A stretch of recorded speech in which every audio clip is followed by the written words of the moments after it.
নমস্কার, মানি মেকিং মাইলেজের যাত্রা আজকে আবার আমরা শুরু করছি 22শে ডিসেম্বরে নিফটির অ্যানালিসিস দিয়ে। লাস্ট ফ্রাইডে আমাদের নিফটি প্রতি আউটলুক ছিল লিটল বিট বেয়ারিশ। তার কারণই ছিল জাপান ব্যাংকের ইন্টারেস্ট রেটের ইনক্রিজ। কিন্তু দেখা গেল মার্কেট প্রায় 150 পয়েন্ট পজিটিভে ক্লোজ হলো। এর কারণ যা প্রেডিকশন ছিল সেই অনুযায়ী ইন্টারেস্ট রেট বেড়েছে। নতুন কিছু না হওয়ার জন্য মার্কেটে কোনো রকম প্যানিক আমরা দেখতে পাইনি। আর এই ইন্টারেস্ট রেট বাড়ার ব্যাপারটা মার্কেট আগেই ডিসকাউন্ট করে ফেলেছিল। ইন্ডিয়া ভিক্সও ছিল 9.5 এর আশেপাশে। আমরা জানি যে ইন্ডিয়া ভিক্স আর মার্কেট রিভার্সলি রিলেটেড হয়, ফলে মার্কেটে একটা পজিটিভ ভাইব ছিল। আইটি সেক্টর ও গ্লোবাল মার্কেট থেকেও একটা মোটামুটি ভালো সাপোর্ট সেদিন নিফটি দেখতে পেয়েছি। এফআইআই রাও লাস্ট 3 দিন ধরে বাইং করে গেছে, এটাও একটা পজিটিভিটি ক্যারি করে আনে। ইত্যাদি বিভিন্ন কারণে মার্কেট রাইজ করে last Friday. GIFT Nifty, Dow futures এই দুটো ক্ষেত্রেই ক্লোজ হয় প্রায় 140 পয়েন্ট পজিটিভে।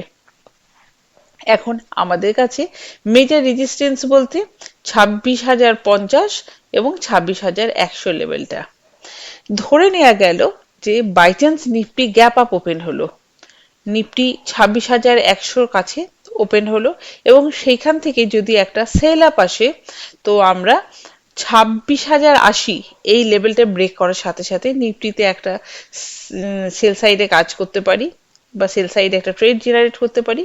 তখন আমাদের টার্গেট বেরিয়ে আসতে পারে 26,000 লেভেলটা পর্যন্ত, 26,050 এবং 26,000 লেভেলটা।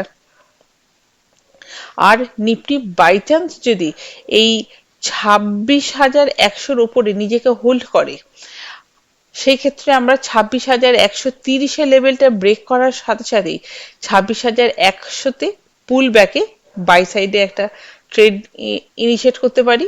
আমাদের তখন টার্গেট বেরিয়ে আসতে পারবে 26,300 লেভেল পর্যন্ত।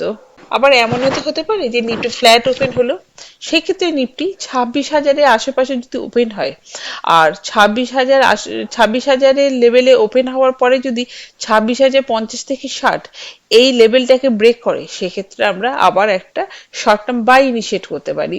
আমাদের তখন টার্গেট বেরিয়ে আসতে পারে 26,100 থেকে 26,120 লেভেলটা।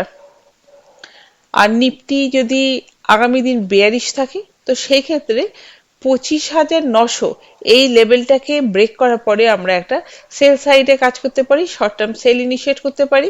আমাদের তখন টার্গেট বেরিয়ে আসতে পারে 25,820 লেভেলটা। এই গেল মোটামুটি আমাদের নিফটি অ্যানালিসিস। আমরা আগামী দিন স্টকেও কাজ করতে পারি। স্মল ক্যাপ, মিড ক্যাপও মোটামুটি নিফটিকে এখন একটু স্ট্রেংথ দিচ্ছে বিভিন্ন সেক্টর থেকে, যেমন মেটাল, আইটি, অটো, এই সমস্ত সেক্টরগুলো থেকেও নিফটি বেশ ভালোই একটা সাপোর্ট পাচ্ছে। তো আমরা দুটো স্টকে এখন কাজ করতে পারি। আমরা এসডব্লিউ সোলারে কাজ করতে পারি। 210 থেকে 212.70 এই লেভেলের মধ্যে এন্ট্রি নিতে পারি। এন্ট্রি হয়ে গেলে আমাদের টার্গেট বেরিয়ে আসতে পারে 220, আর আমরা স্টপ লস হিসাবে অবশ্যই মেনটেন করব 206 লেভেলটা।